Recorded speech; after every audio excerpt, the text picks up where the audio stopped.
The distress signal cut through the darkness of space like a scream. Commander Velthari pressed her thin, trembling fingers against the communication console of the ship Harmony's Grace. Her wings, usually bright blue and shining, had turned pale with fear. The ship was dying. She could feel it in every broken hum of the engines, every flicker of the lights above her head. "Please," she spoke into the transmitter, her voice breaking. "This is Commander Velthari of the Galactic Council peacekeeping vessel Harmony's Grace.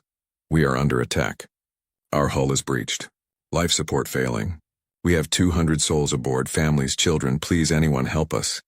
The Korthak raiders had come out of nowhere, 36 ships painted black like the void itself, armed with weapons that tore through shields like paper. The Harmony's Grace wasn't a warship. It was a transport vessel, carrying diplomats, traders, and refugees from 12 different species to the peace summit on Kepler Station. Velthari watched through the cracked viewport as another plasma blast struck their ship. The whole vessel shook. Somewhere behind her, children cried. A Telvanni mother sang softly to her twins, trying to keep them calm. An old Altarian merchant prayed in his ancient language. "Commander," her second officer, a young Zalathi named Krix, floated up beside her. His left arm hung useless at his side, broken when the first blast had thrown him against the wall. "The escape pods on Deck 7 are gone. Destroyed. We have maybe 3 working pods left, enough for 20 people at most. 20 people out of 200. Velthari felt her heart sink. Both of them beat frantically in her chest, a rhythm of despair. She looked around the bridge. Her crew, what remained of them, worked desperately at dying stations. They were good people. They didn't deserve this. The main screen flickered to life. A Korthak face appeared, scarred and brutal. Warlord Grax, she recognized him from the security briefings. His species looked like massive bears crossed with crocodiles, all teeth and claws and muscle. His black eyes held no mercy. "Little bird," Grax said, his voice like grinding stone. "Your ship is broken. Your council fleets are 5 days away. Surrender. We will take you as slaves. Some of you will live. Fight, and we will skin you all and use your bones for trophies." Velthari's wings shook, but she stood straighter. "The Galactic Council does not negotiate with slavers. You are in violation of 17 treaties. Leave now or face justice," Grax laughed. The sound made everyone on the bridge flinch. "Justice? From who, little bird? Your escort ships are space dust. You are alone. But I am feeling generous. You have 10 minutes to decide. Slavery or death." The screen went dark. Silence filled the bridge. Velthari could hear her own breathing, quick and shallow. She thought of the children in the cargo bay, huddled with their parents. She thought of the teenage Altarian girl who had shown her drawings of her homeworld just yesterday. She thought of all the lives in her care. "Commander," the communications officer suddenly spoke up. His voice sounded strange, confused. "We're receiving a response to our distress call." "From who?" Hope flared in Velthari's chest. "Is it the Council fleet? Did they send a fast response unit?" "No, Commander. It's humans." The bridge went very still. Everyone knew about humans. They were the newest members of the Galactic Council, barely 5 years since first contact. They came from a world classified as a death world, a planet so hostile that no other Council species could survive there without environmental suits, high gravity that would crush most beings, weather that could kill in minutes, predators that hunted in packs with terrifying intelligence. But the humans who had joined the Council seemed peaceful enough. They traded fairly. They shared their music and art. They laughed easily and seemed eager to make friends. Many species had started to think the stories of their homeworld were exaggerated. "Humans?" Velthari repeated. "How many ships?" "1 battle group, Commander. The UNS Prometheus and 5 escort vessels. They're 40 minutes away at maximum burn." 40 minutes. They had 10 before Grax started killing them. "Can we hold for 40 minutes?" she asked her tactical officer. The Silvani shook his head, his silver skin dull with exhaustion. "Our shields are at 8%. Hull integrity failing. We have no weapons. We cannot run. Commander, we will not last 40 minutes." Velthari closed her eyes. When she opened them, she turned to the communications officer. "Send this message to the human fleet. Tell them we are grateful for their response, but they should not endanger themselves. The Korthak outnumber them 6 to 1. Tell them to stand back and bear witness. Record what happens here so the Council will know." The communications officer nodded and began transmitting. A moment later, he frowned. "Commander, they're responding." The main screen lit up again. A human face appeared. Female, with dark hair pulled back severely and eyes like chips of black stone. The nameplate read Captain Sarah Chen, commanding officer of the UNS Prometheus. "Commander Velthari," the human said. Her voice was calm, steady, like discussing the weather. "This is Captain Chen. We have received your situation report. Hold your position. Do not surrender. We are coming." "Captain Chen," Velthari said quickly. "You don't understand. There are 36 Korthak vessels. You have 6 ships. Even if your weapons are superior, the odds are impossible. Please do not throw away your lives for us." Captain Chen's expression didn't change. "Commander, you have children aboard your vessel?" "Yes, but how many?" Velthari's throat felt tight. 43. "The youngest is barely 2 cycles old." "Understood. We are accelerating to emergency speed. ETA 37 minutes. Captain Rodriguez, Captain Okonkwo, and Captain Nakamura are moving to flanking positions. Commander Velthari, in exactly 10 minutes I need you to broadcast this message on all frequencies." She touched something off-screen, and words appeared on Velthari's console. The Zalathi commander read them and felt her blood chill. "Captain, this message. This is a death threat. This violates every rule of engagement the Council has established." For the first time, Captain Chen smiled. It was not a pleasant expression.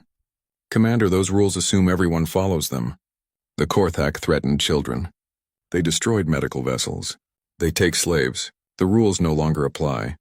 But you're outnumbered 6-1. We know." The human leaned forward slightly. "Commander, I need you to trust me.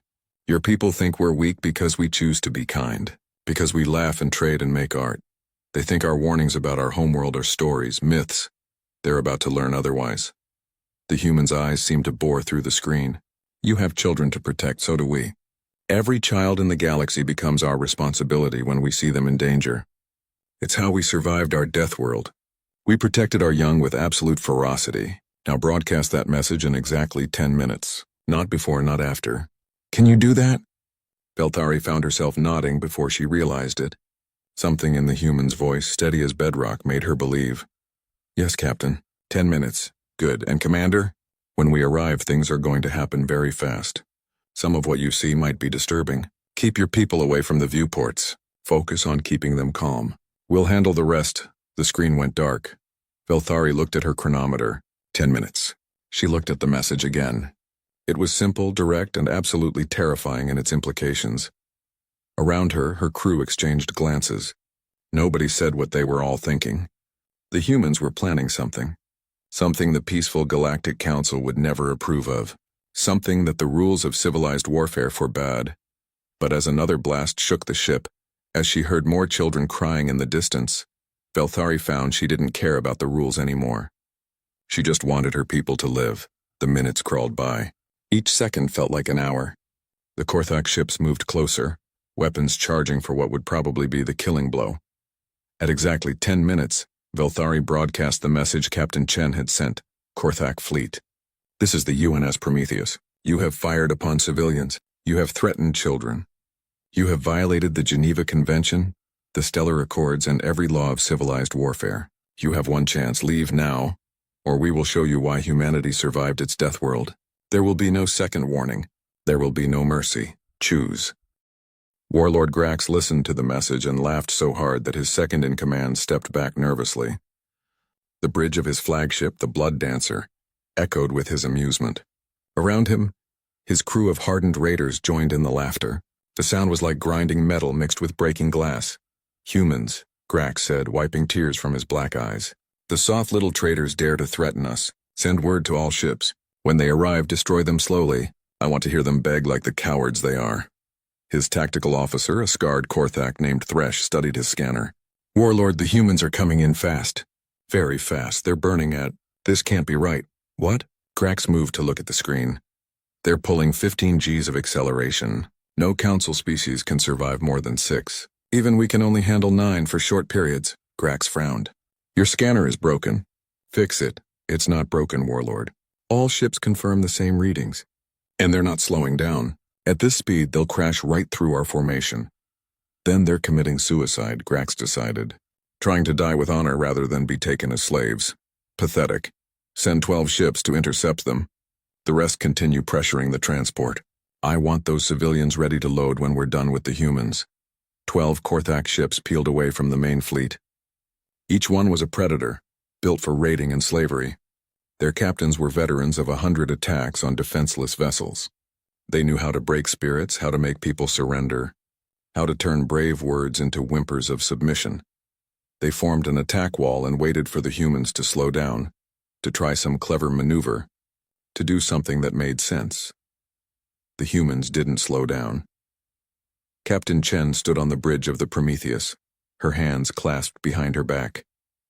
The acceleration that would have turned most aliens into paste barely made her lean back slightly. Around her, her crew worked with calm efficiency. No excitement, no fear, just the steady professionalism of people doing a job they'd trained for their entire lives. Captain, her weapons officer reported, boarding torpedoes are loaded with Marines. Colonel Martinez reports his teams are ready. Tell the colonel he has permission to go weapons-free the moment they breach. No restrictions. No restrictions, Her first officer, Commander David Park, moved up beside her. He spoke quietly. The council won't like this, Captain. We're about to break every rule they have about proportional response. Chen didn't look away from the view screen. The council isn't here, David. Those children on that transport are. I can live with the council's disapproval. I can't live with letting slavers take kids. Understood, ma'am. For what it's worth, the crew's behind you 100%. I know they are. That's why I love these crazy bastards. She raised her voice. All hands prepare for combat. Remember your training. Remember your humanity. And remember, we're the only thing standing between those civilians and slavery. Let's show these slavers why humans are the apex predators of our world. A chorus of acknowledgments came back. Chen smiled grimly. The Korthak interceptor fleet opened fire at maximum range. Plasma beams and particle weapons lit up space in a deadly light show. The human ships didn't dodge. They flew straight through the barrage, shields flaring but holding. Warlord, Thresh said, his voice tight with something that might have been the beginning of fear. Their shields are holding. Direct hits and their shields are holding. Increase fire. All weapons. The space between the two forces became a river of energy and death. The Korthak poured everything they had into stopping the human advance. Ships that should have been vaporized kept coming, and they were still accelerating. Then the humans fired back, but they didn't fire normal weapons. Instead, dozens of torpedoes launched from each human ship. But these torpedoes didn't aim for the Korthak shields. They punched through them like they weren't there, slamming into the hulls and burrowing inside. What are those things? Krax roared. He got his answer seconds later. The torpedoes weren't just weapons. They were boarding craft.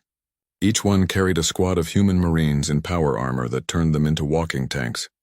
Marines who had trained in Earth gravity, which meant they were 3 times stronger than most species even without the armor. Marines who had grown up on a world where everything from the weather to the wildlife tried to kill them daily. Marines who had just watched slavers threaten children. On the Korthak raider ship, Bone Naur, Captain Vrex was organizing repel teams when the first boarding torpedo punched through his bridge. The explosion killed half his bridge crew instantly. Through the smoke and flame came nightmares in black armor. The humans moved faster than should have been possible. They didn't use stun weapons or capture devices. They used kinetic weapons that punched through Korthak armor like tissue paper. They used monomolecular blades that cut through deck plating. They used their armored fists when enemies got too close. Vrex, veteran of 50 raids, killer of hundreds, lasted exactly 4 seconds. The Marine who killed him didn't even slow down.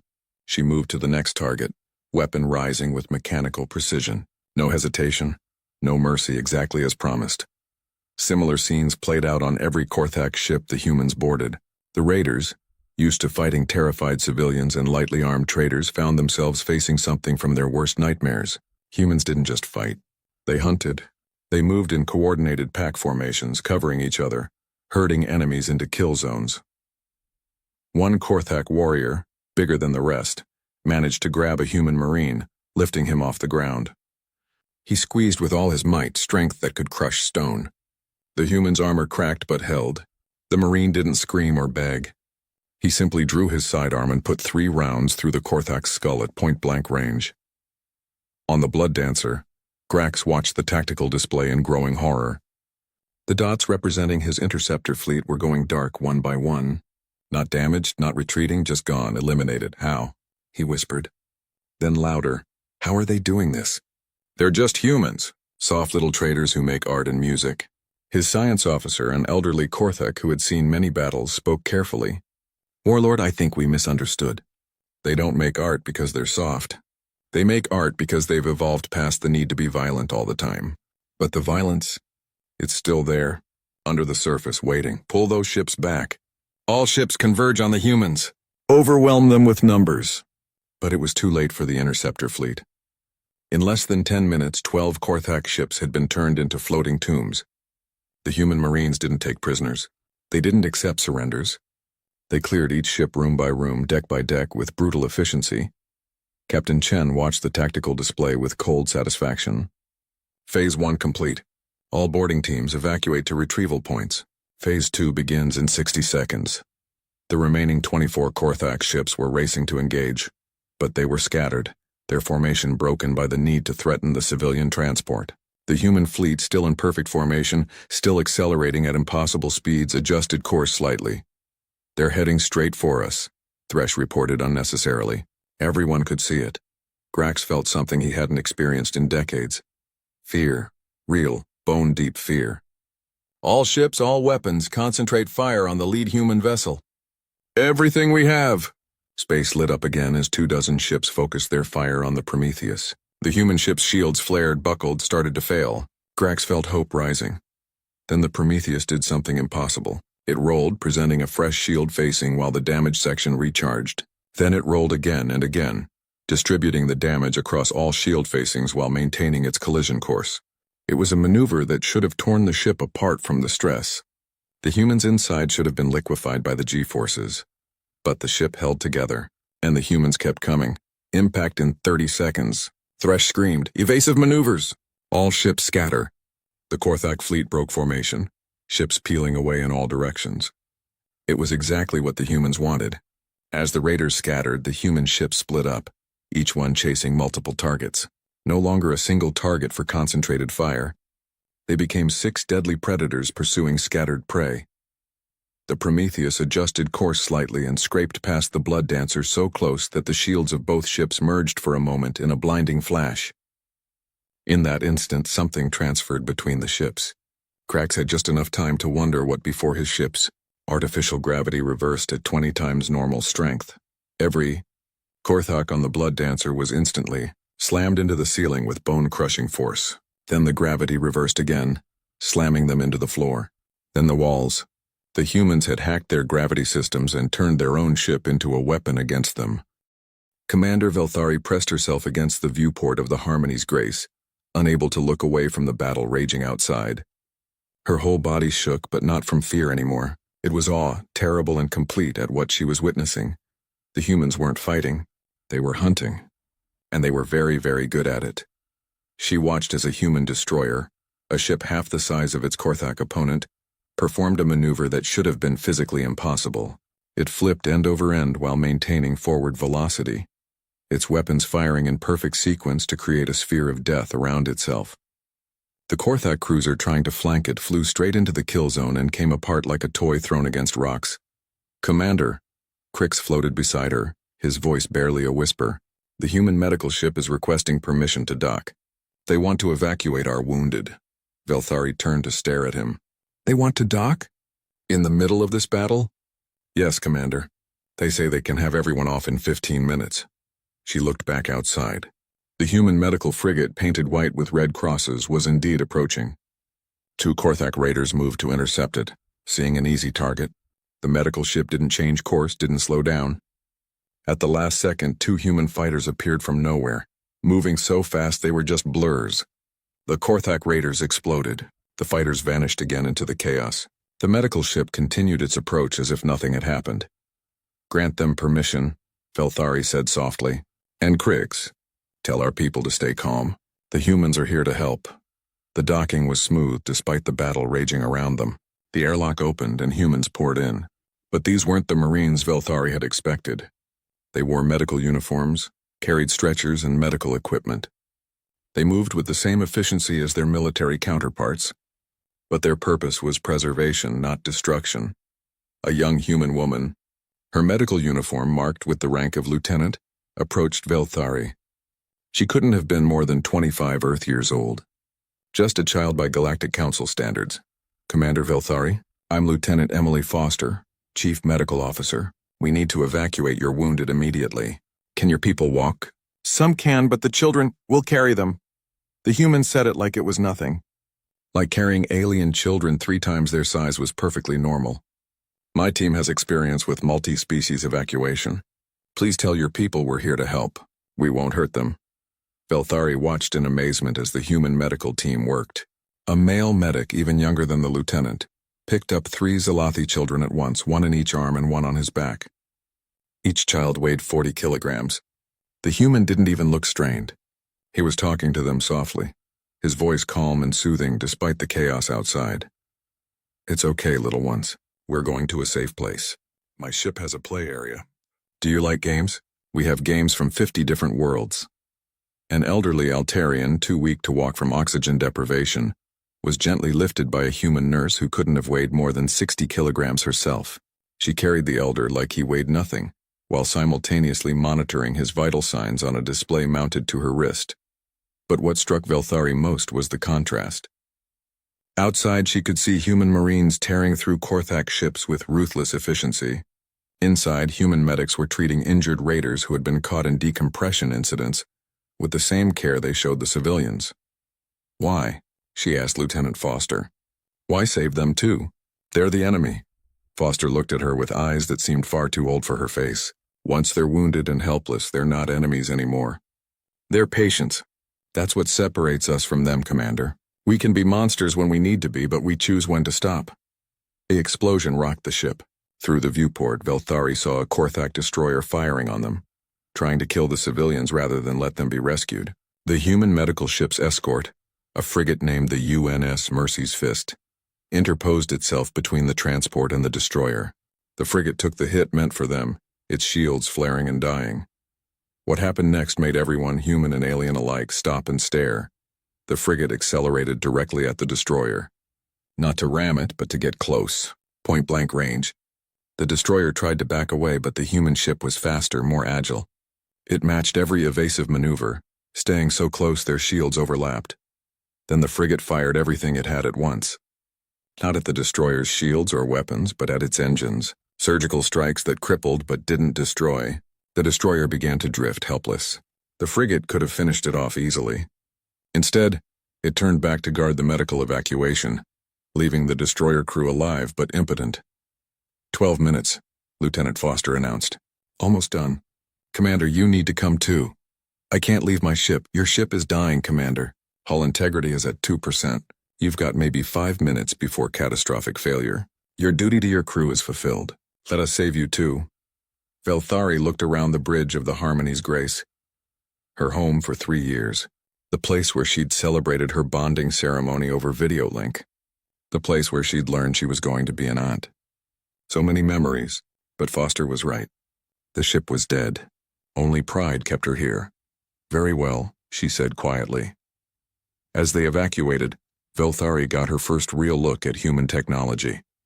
The medical ship's interior was impossibly advanced. Healing beds that could treat a dozen species at once. Surgical suites that could perform operations in the middle of a battle without a single tremor affecting the doctor's hands. And everywhere humans working with calm precision. But it was the refugees who really caught her attention. The children who had been terrified moments ago were now laughing, playing with holographic toys the humans had produced from nowhere. The wounded were being treated with technology that seemed like magic. A Telvanni trader who had lost his leg to shrapnel watched in awe as human doctors prepared to attach a temporary prosthetic that would let him walk immediately. Your medical technology, Velthari said to Foster, it's beyond anything the Council has. Foster gave a sad smile. We've had a lot of practice, Commander. Our world tries to kill us every day. We've gotten very good at putting people back together, and now we use that knowledge to help others. Through a viewport, Velthari saw the battle continuing. The Korthak fleet was in full retreat now, but the humans weren't letting them go. They pursued relentlessly, disabling ship after ship, not destroying them all, she noticed, just removing their ability to hurt anyone else. Warlord Grax's flagship tried to jump to hyperspace. The humans had somehow damaged their jump drive. It tried to send a distress signal to other raider fleets. The humans jammed it. It tried to ram the Prometheus in a last desperate attack. Captain Chen's ship danced aside at the last second, then fired a single precise shot that cracked the Blood Dancer's hull open like an egg. Velthari saw escape pods launching from the Korthak ships. She expected the humans to destroy them. Instead, they ignored them. The message was clear. Surrender and live. Fight and die. No negotiation, no middle ground. 15 of their ships destroyed, a human ensign reported to Foster. 12 disabled. 9 fled successfully. The Prometheus is asking if we need assistance. Tell them we're clear, Foster replied. All civilians evacuated safely. Velthari couldn't believe it. 30 minutes. Your fleet defeated 36 Korthak raiders in 30 minutes. 32 minutes and 18 seconds, Foster corrected. But yes, how? How is this possible? The Korthak are the terror of this sector. They've raided with impunity for decades. Foster was quiet for a moment, watching as medics worked on an injured Zalathi child. When she spoke, her voice was soft.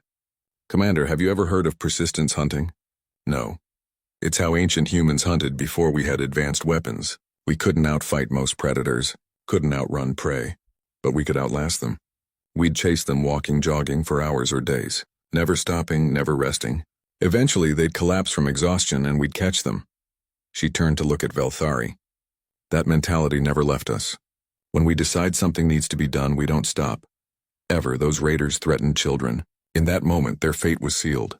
Not because we're strong or fast or tough, though we are all those things, but because once we start protecting something, we simply will not stop until the threat is eliminated. An alarm sounded. Through the viewport, they could see the Harmony's grace finally succumbing to its damage. The beautiful ship came apart slowly, gracefully like a flower losing its petals to the wind. Velthari felt tears on her cheeks. I'm sorry about your ship, Foster said gently. It's just metal and composite, Velthari replied, though her heart's hurt. My people are alive. That's what matters. She watched as the human fleet regrouped. Some ships showed damage, scorch marks, and hull breaches, but they were all still functional, still dangerous. They began collecting escape pods, even the Korthak ones. The humans would take them to the nearest council station, she realized.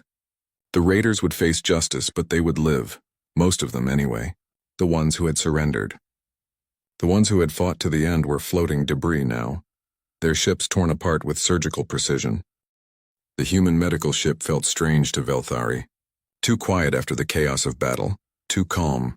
The refugees from the Harmony's grace huddled together in the large medical bay, some sleeping, others staring at nothing with the blank look of those who had seen too much. The human crew moved among them like ghosts, quiet and efficient, bringing food, water, blankets, comfort. Velthari stood by a viewport, watching as the human fleet collected the last of the escape pods. Her second officer, Crix, stood beside her, his broken arm now healed by human medical technology that had repaired the bone in minutes. Commander, he said softly, the children are asking questions. About the humans. About what they saw. She turned to look at the main medical bay. A group of young ones from various species clustered around a human marine, who had removed his helmet. The marine, a massive human with scars across his dark skin, was sitting on the floor to be at their eye level. He was showing them his helmet, letting them touch it, answering their questions with infinite patience. But Velthari could see the fear in the children's eyes. They had seen this human, and others like him, tear through Korthak raiders like paper. They had seen beings they thought were friendly traders turn into something from nightmares. A young Altarian, barely 8 cycles old, approached the marine nervously. His name was Kelix, Velthari remembered. His parents had died in the first attack, and he'd been alone since then. Mr. Human, Kelix said, his small voice shaking. Are you going to hurt us? The marine, whose name tag read Rodriguez, set down his helmet carefully. His voice when he spoke was gentler than Velthari would have thought possible from someone so large. No, little one. Never. Do you know why? Kelix shook his head.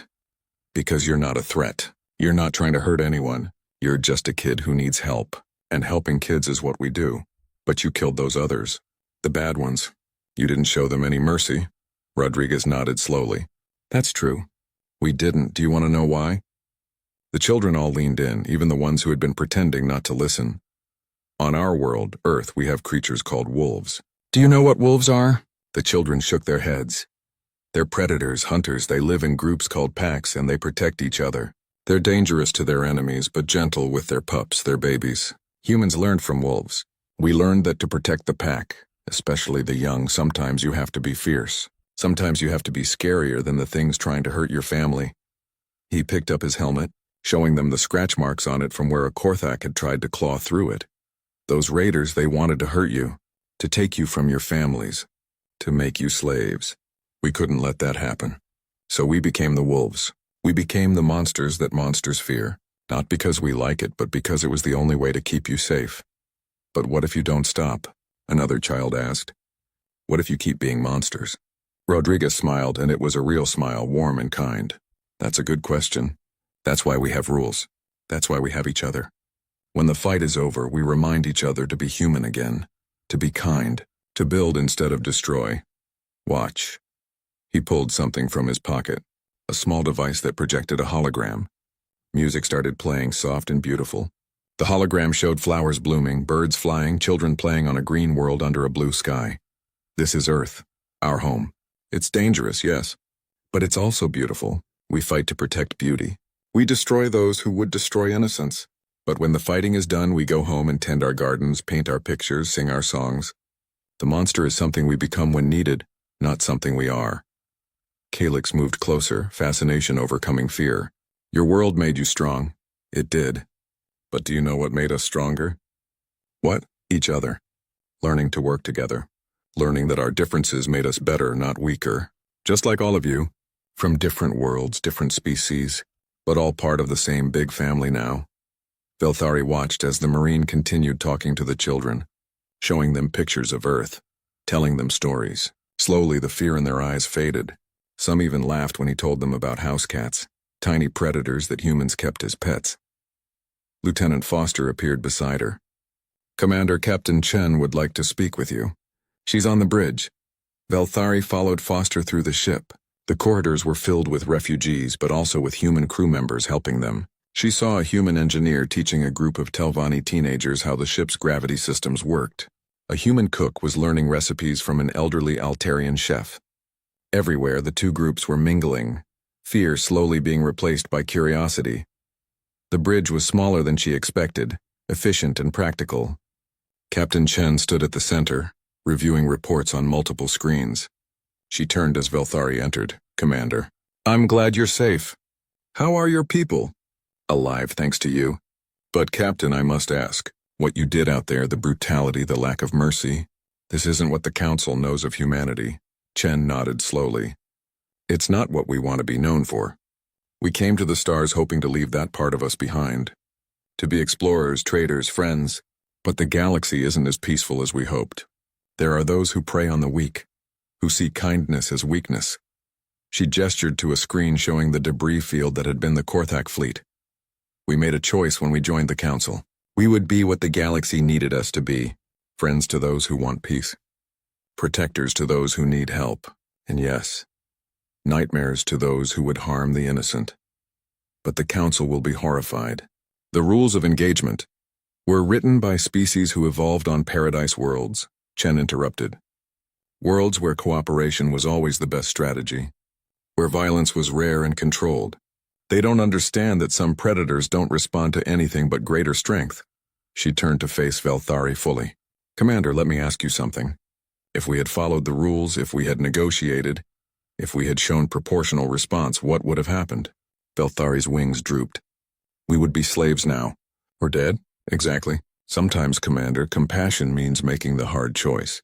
It means becoming what you hate to prevent something worse. Every human soldier knows this. We train for it. We prepare for it. And when it's necessary, we do it without hesitation. And afterward, how do you live with it?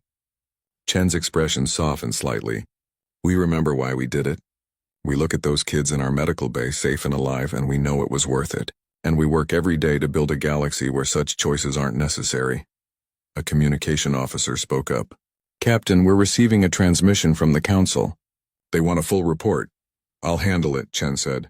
She turned back to Velthari. Commander, what will you tell them? Velthari thought about the children playing with Lieutenant Rodriguez. About the medical team that saved enemies as readily as friends. About the fleet that had come charging to their rescue without hesitation. I'll tell them the truth. That humanity saved us. That you showed the raiders exactly the mercy they deserved. None. And that maybe, just maybe, the galaxy needs a species that can be monsters when monsters appear. Chen nodded. Thank you, Commander. As Velthari left the bridge, she passed more refugees. A Korthak raider, one of the few survivors, was being treated in a secured medical area. His legs were gone, lost when his ship decompressed. Human doctors were fitting him with prosthetics, treating him with the same care they showed everyone else. He looked up at her with confused eyes. They're healing me, he said, his voice rough. I tried to kill them and they're healing me. Yes, Velthari said simply. They are. Why? She thought about Rodriguez's words. Because the fight is over. You're not a threat anymore, and they choose to be human again. The raider looked at the human doctor adjusting his prosthetic. The doctor, a middle-aged woman with gray in her hair, patted his shoulder gently.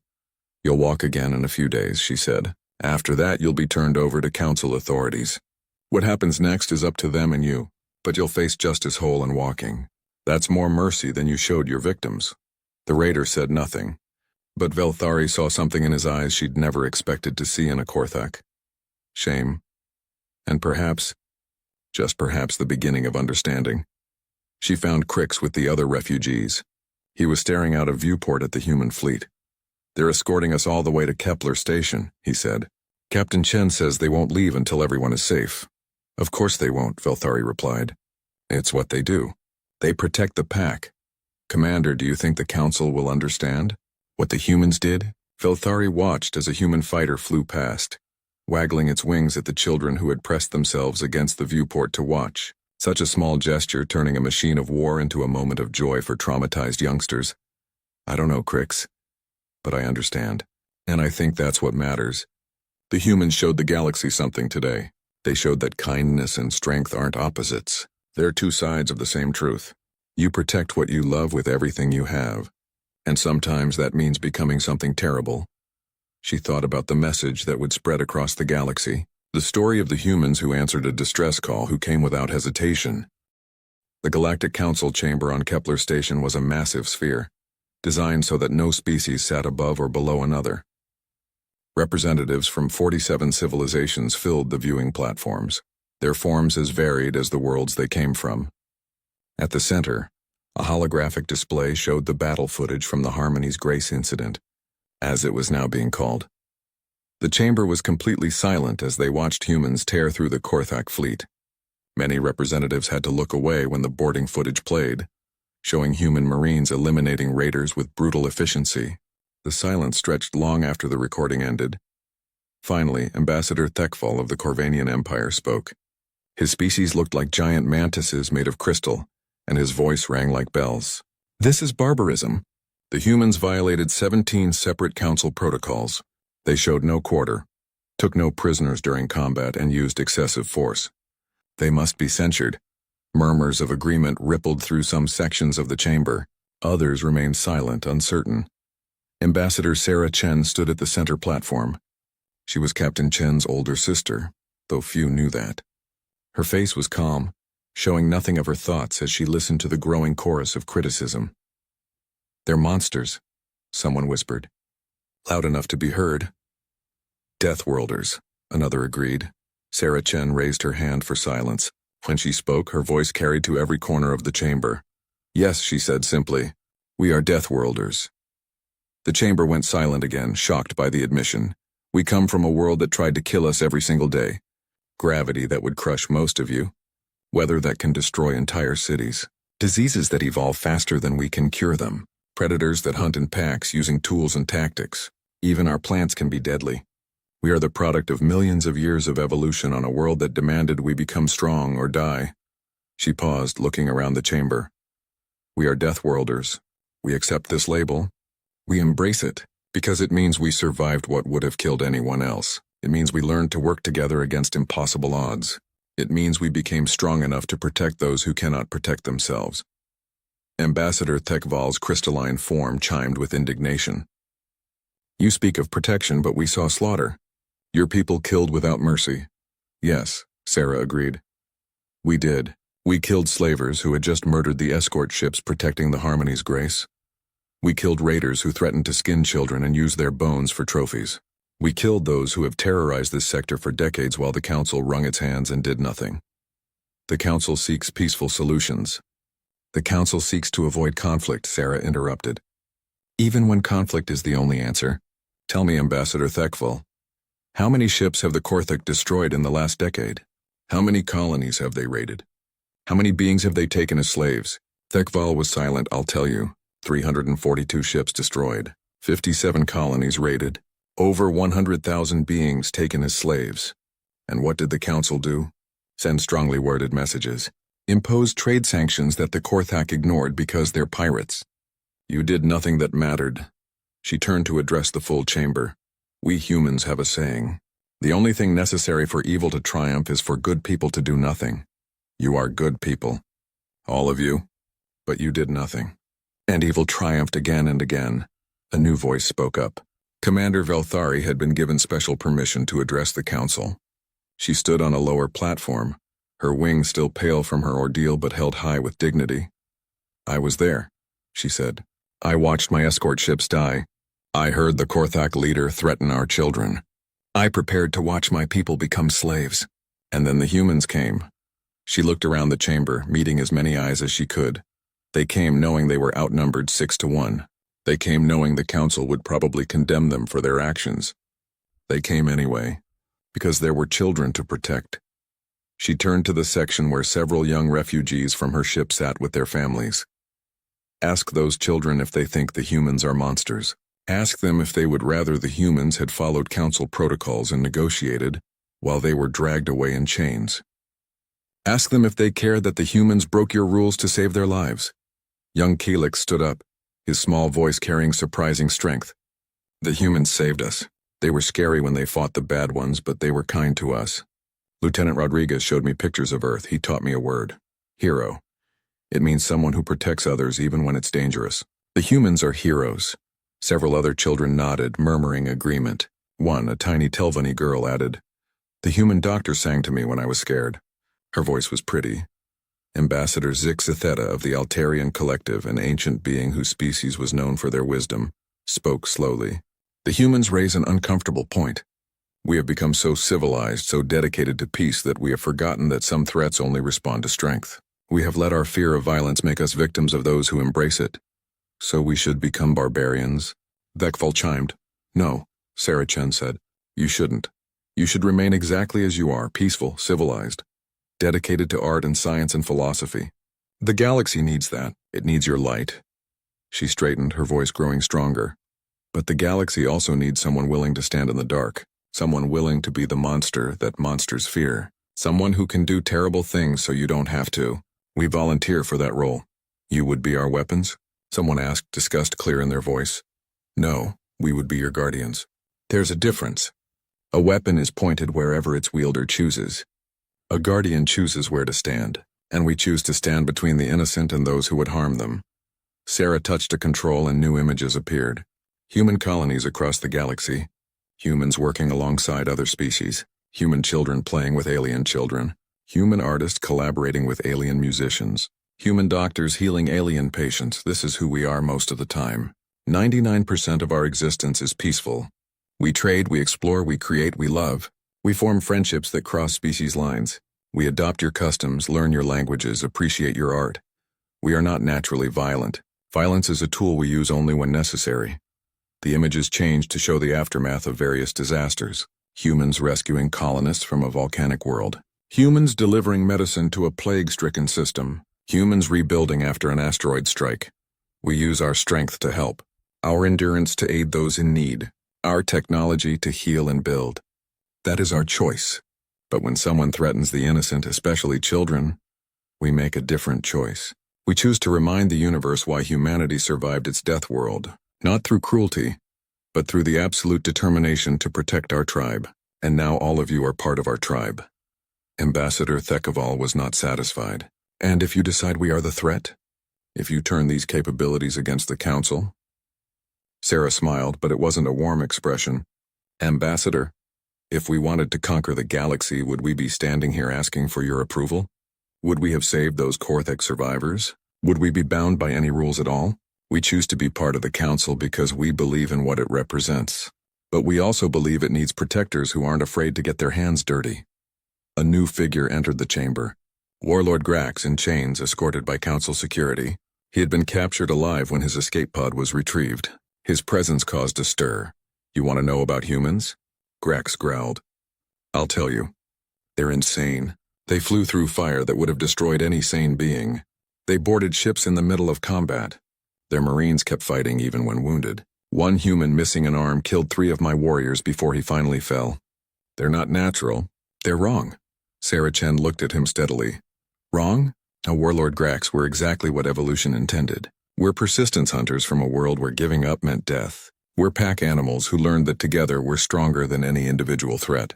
We're problem solvers who turned a hostile world into our home. And we're protectors who will cross the galaxy to save strangers because that's what we choose to be.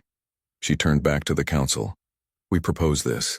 Humanity accepts the position of prime defense force for the Galactic Council. We will maintain fleets in key sectors. We will respond to distress calls. We will hunt those who prey on the innocent. We will be the sword and shield of the council, but we will do it our way. No bureaucracy, no committees, no hesitation when lives are at stake. And in return, Ambassador Zix Theta asked, in return, you let us do what is necessary. You don't question our methods when we're protecting the innocent. You don't condemn us for showing no mercy to those who show none themselves. You accept that sometimes, to preserve the light, someone must be willing to walk in darkness. The council chamber erupted in discussion. Representatives turned to each other, voices rising in debate. But Sarah noticed something. The representatives from species that had been raided, that had lost people to pirates and slavers, were nodding. They understood. Finally, the council moderator, an ancient AI that had observed organic civilizations for millennia, spoke.